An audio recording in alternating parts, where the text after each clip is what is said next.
नमस्कार मंडळी. तर आज आपण बघणार आहोत क्रिस्पी बोंबील फ्राय. तर माझ्या पद्धतीने आज बघा, इथे मी 5-6 बोंबील घेतल्यात आणि ही एक पेस्ट आहे कांदा, लसूण, मिरची, अद्रकची.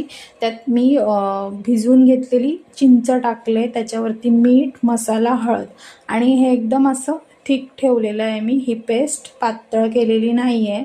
ही चांगली बोंबीलला लावून घेतलं, एकदम मुरेपर्यंत लावून घेतले आणि ह्याला मी कोटिंग देणार आहे. कोटिंग कसली देणार आहे तर गव्हाचं पीठ आणि तांदळाचं पीठ आणि त्याच्यावरती मीठ. हो, नक्की गव्हाच्या पिठाने तुम्ही करून बघा. थोडंसं तांदळाचं पीठ टाका आणि मीठ. इथे मी तवा घेतला आहे. तवा हा माझा मच्छी फ्रायवालाच आहे. त्याच्यावरती लसूण टाकलं आहे आणि तो चांगला ब्राऊन होऊन दिला आहे. इथे बघा, एक बोंबील मी कोटिंग करते बोंबलाला आणि तो असा तव्यावरती टाकते.